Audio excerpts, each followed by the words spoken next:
اندھیری رات، برفانی طوفان کی گونج، برف کے پہاڑوں کے درمیان ایک قدیم جہاز انڈیونس مکمل طور پر برف میں دفن، جیسے وقت نے اسے قید کر رکھا ہو۔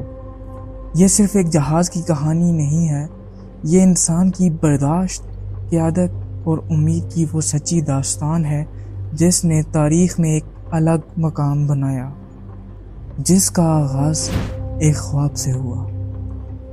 انڈیونس ایکسپیڈیشن یہ ارنسٹ شیکلٹن کا ناقابل یقین مشن ہوا اور انجام ایک عظیم قربانی پر۔ ارنسٹ شیکلٹن ایک آئرش نژاد برطانوی ایکسپلورر تھا۔ اس کی زندگی کا مقصد تھا انٹارکٹیکا یعنی جنوبی قطب کو مکمل طور پر عبور کرنا۔ اس سے پہلے اس نے کئی قطبی ایکسپلوریشنز میں حصہ لیا تھا، مگر آخری حد تک پہنچنے کا خواب ابھی ادھورا تھا۔ 1914 میں جب دنیا پہلی جنگ عظیم کے کنارے پر تھی، شیکلٹن نے اپنی نئی کیمپین کا اعلان کیا، جس کا مقصد تھا برف سے ڈھکے انٹارکٹیکا کو خشکی کے ذریعے عبور کرنا، ایک طرف سے داخل ہو کر دوسری طرف سے نکل جانا، وہ بھی 1800 میل کا فاصلہ طے کر کے۔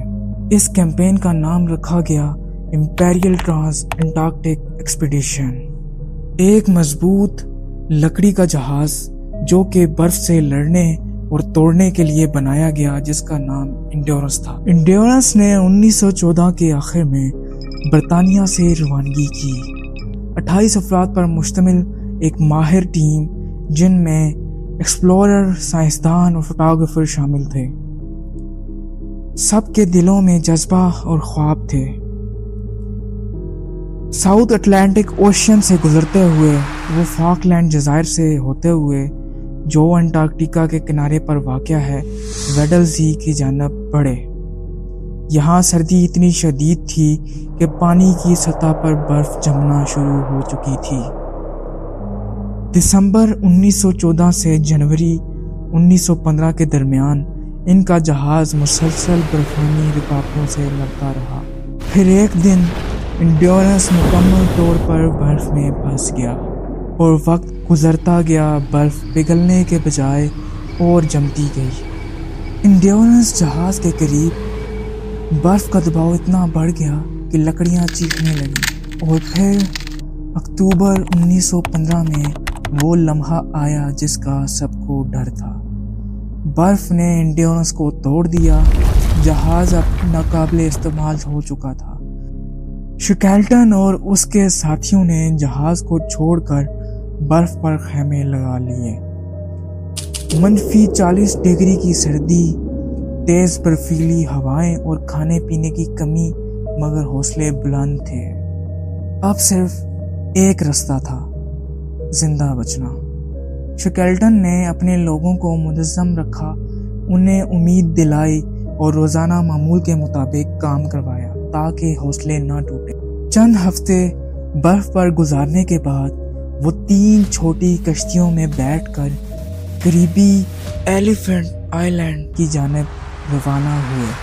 یہ ایک بنجر اور برفانی جزیرہ تھا، یہاں سے بھی مدد ممکن نہ تھی، تو لہٰذا شیکلٹن نے اپنی چھوٹی کشتی جیمز کیئرڈ میں صرف 5 آدمیوں کے ساتھ 800 میل کا خطرناک سمندری سفر ساؤتھ جارجیا آئی لینڈ کی طرف کیا، جہاں ایک ویلنگ اسٹیشن موجود تھا۔ لیکن شیکلٹن کے سامنے ایک نئی مشکل تھی، ڈریکس پیسیج۔ یہ سمندر دنیا کے خطرناک ترین پانیوں میں سے ایک ہے۔ چھوٹی سی لائف بوٹ اور 7 دن تک مسلسل طوفانوں سے لڑنا۔ ناظرین، یہ ایسی جگہ ہے جہاں سے بڑے بڑے آج کل کے ماڈرن جہاز گزرتے وقت لڑکھڑا جاتے ہیں، مگر شیکلٹن کے ساتھ قیادت، دعا اور قسمت تھی۔ شیکلٹن جب ڈریکس پیسیج سے گزر رہا تھا تو اس کو بڑی بڑی لہروں کا اور طوفانوں کا سامنا کرنا پڑا، لیکن شیکلٹن گرتے سنبھلتے ساؤتھ جارجیا پہنچ گیا۔ ساؤتھ جارجیا پہنچ کر اس نے فوری مدد مانگی، مگر طوفانی موسم نے کئی بار ریسکیو کو روکا، لیکن کافی مہینوں اور دنوں کی کوشش کے بعد شکیلٹن آخر کار 14 اگست 1916 کو 497 دن بعد ایلیفینٹ آئلینڈ پہنچ گیا، اور معجزہ یہ تھا تمام 28 افراد زندہ تھے، ایک بھی جان ضائع نہیں ہوئی۔ ایسی قیادت، ایسی ذمہ داری اور ایسی قربانی آج بھی دنیا میں کم ہی دیکھی گئی ہے۔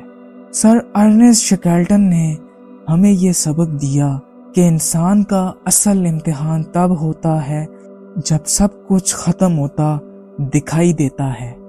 انڈیورنس صرف جہاز کا نام نہیں، بلکہ یہ امید، حوصلہ، قربانی اور انسانی طاقت کا نام بن چکا ہے۔